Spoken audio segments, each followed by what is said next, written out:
Assimilation, the absorption and integration of people, ideas, or culture into a wider society or culture, or simply the process of becoming similar to something.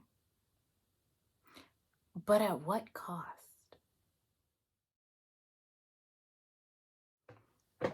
Hello, welcome back to my channel, Theater from My View.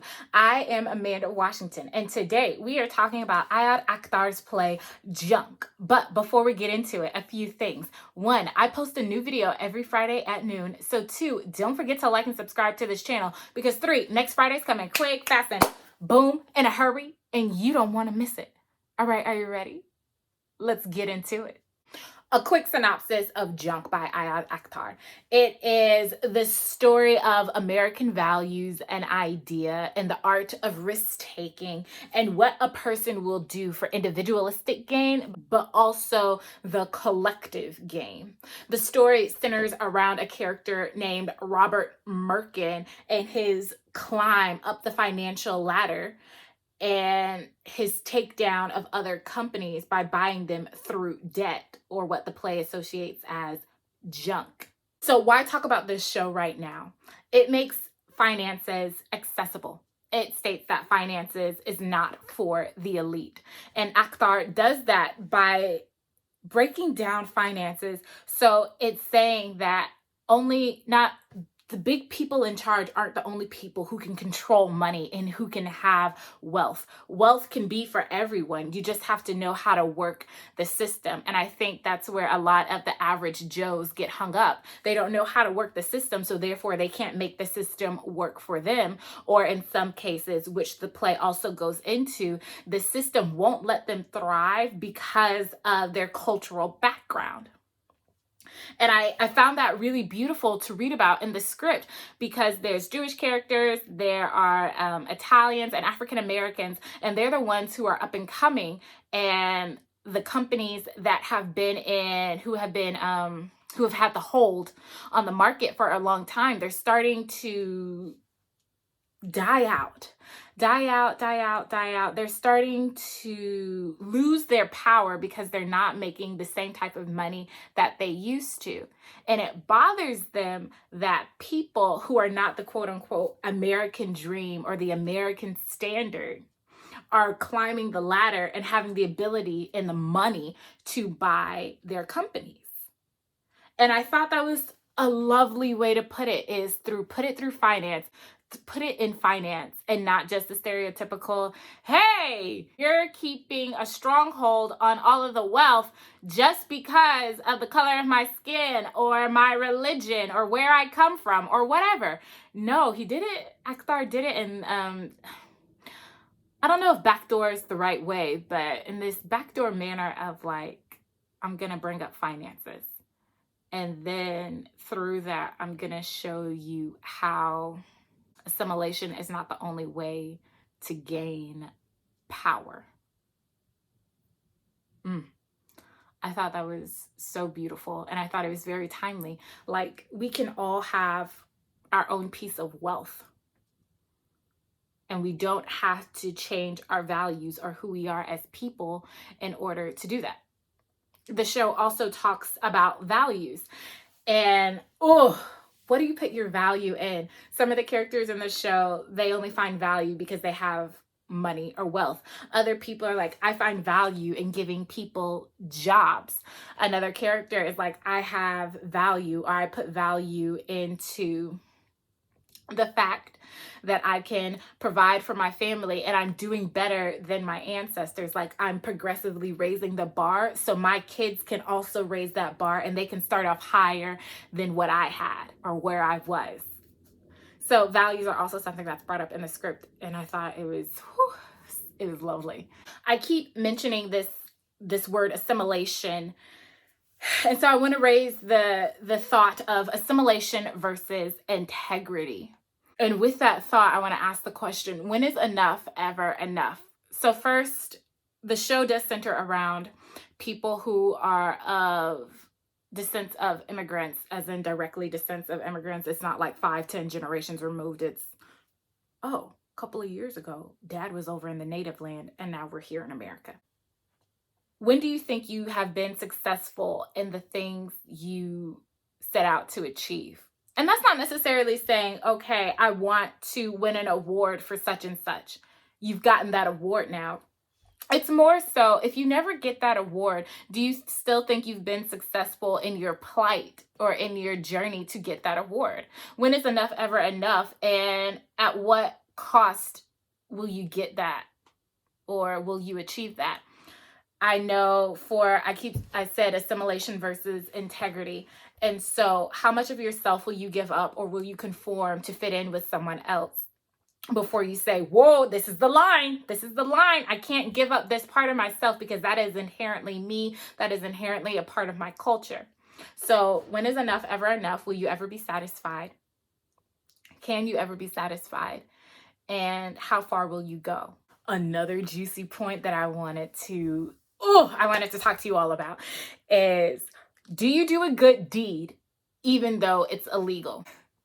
In the script, there is a character named Tom Everson, and he's running a company that has been in his family for now 3 generations. And Robert Merkins, the guy who's climbing the financial ladder, who they call an alchemist, is about to take down Tom Everson's company. We find out in the script that Tom and his people have been forging the books, in the sense of there's a steel part of the company that employs a lot of workers from Tom's hometown, and it gives them jobs. However, the steel is not doing good. It is a bucket with a hole in it, leaking. No money is really being made. So they forge the books. Robert Merkins finds that out and uses that against Tom. However, was Tom right? Or what are your thoughts on Tom forging the books in order for people to have jobs? Do you do a bit of bad in order to promote good? Do you do a bit of bad by saying, oh, we actually have this money, this sector in our business is actually doing really well, in order to make sure people have jobs, especially people who have supported your business by working for you for at least 3 generations?